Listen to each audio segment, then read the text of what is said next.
Talk to who? Well, just tell me what your name is. My name is Fountain Hughes.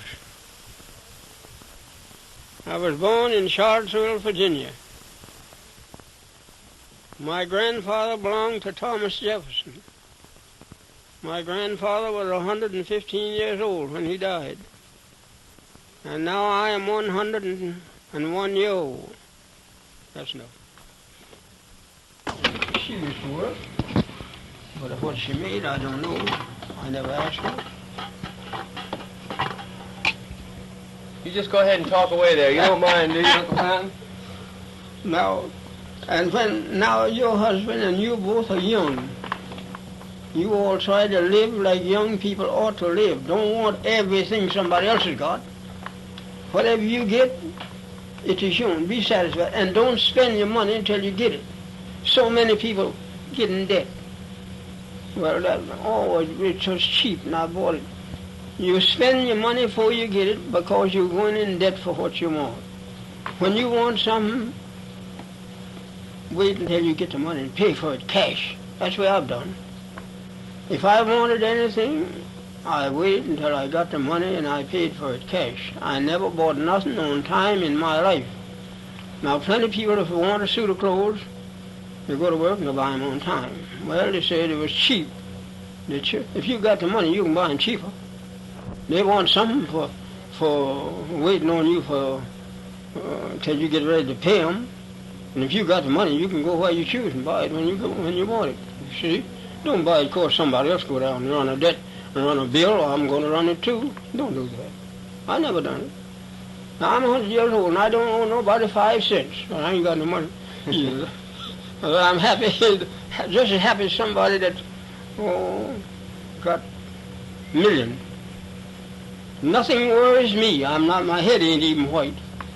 Nothing in the world worries me. I can sit here in this house till night.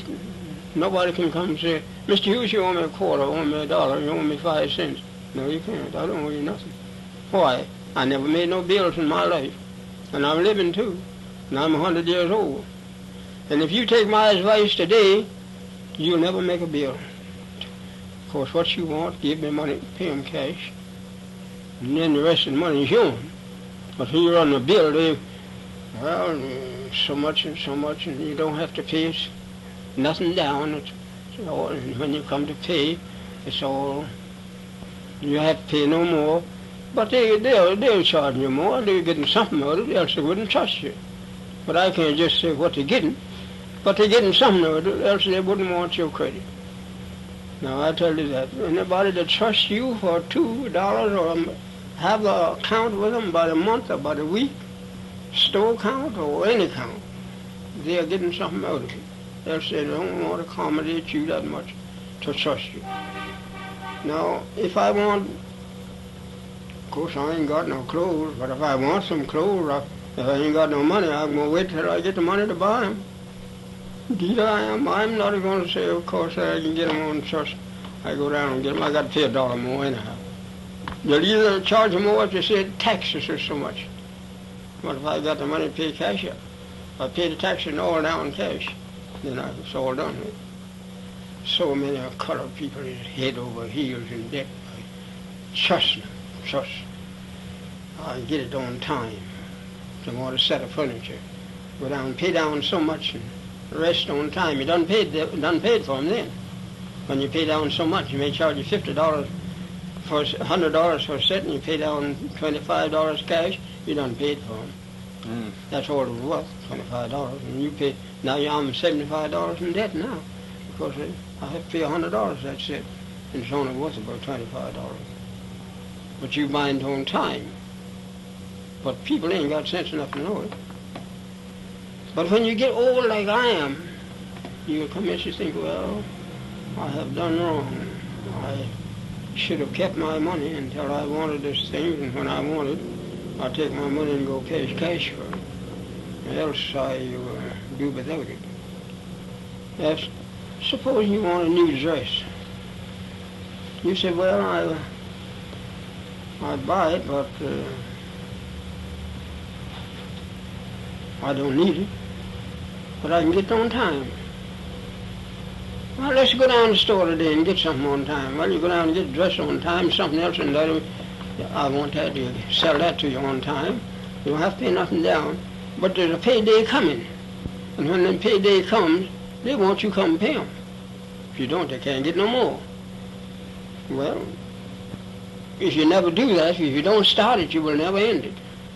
I never did buy nothing on time. I must tell you on this.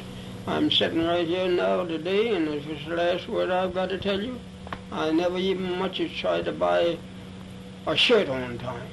And plenty of people go to work, down to the store and buy $3 and $4 for a shirt, $2, $3, $7, $8 for a pair of pants. Of course, they get them on time. I don't do no. I say I buy something for $5. Of course, I got the $5. I'll pay for it. I'm done with that. You talk about how old you are, Uncle Fountain. Well, how far back do you remember? I remember. Well, I tell you, things come to me in spells, you know. I remember things more when I'm laying down than I do when I'm walking around. Mm-hmm. Now, in my boy days,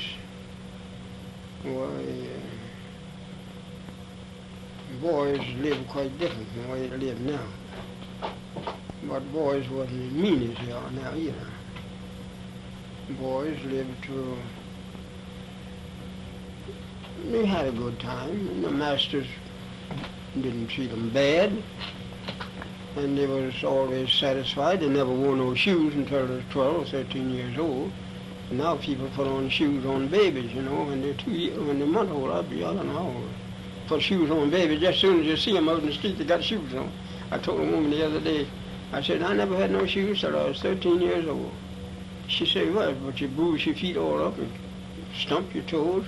I said, yes, many times I've stumped my toes and blood run out of them. That didn't make them buy me no shoes. And I've been, you wore a dress like a woman till I believe 10, 12, 13 years old. So you wore a dress, Phil? Yes, I didn't wear no pants, and of course didn't make boys pants. Boys wore dresses. Now the women's wearing the dresses, and the boys are going with the women's wearing the pants now, and the boys wearing the dresses still. Who did you work for, Uncle Fountain? Who did I work for? Yeah. You mean when I was a slave? Yeah, when you were a slave, who did you work for? Well, I belonged to Burnley's when I was a slave. My mother belonged to Burnley's, but we was all slave children, and soon after, when we found out that we were free, well, then we were bound out to different people, Ficklin, and Andrews, and all such people as that, and we'd run away and wouldn't stay with them. Well, then we'd just go and stay anywhere we could, and lay out at night and anywhere. We had no home, you know. We just turned out like a lot of cattle. You know how to turn cattle out in the pasture? Well, after freedom, you know, colored people didn't have nothing. Colored people didn't have no beds when they were slaves. They all slept on the floor. Pallet here and pallet there. Just like a lot of wild people. We didn't know nothing. Didn't like to look at no book. And there was some freeborn colored people.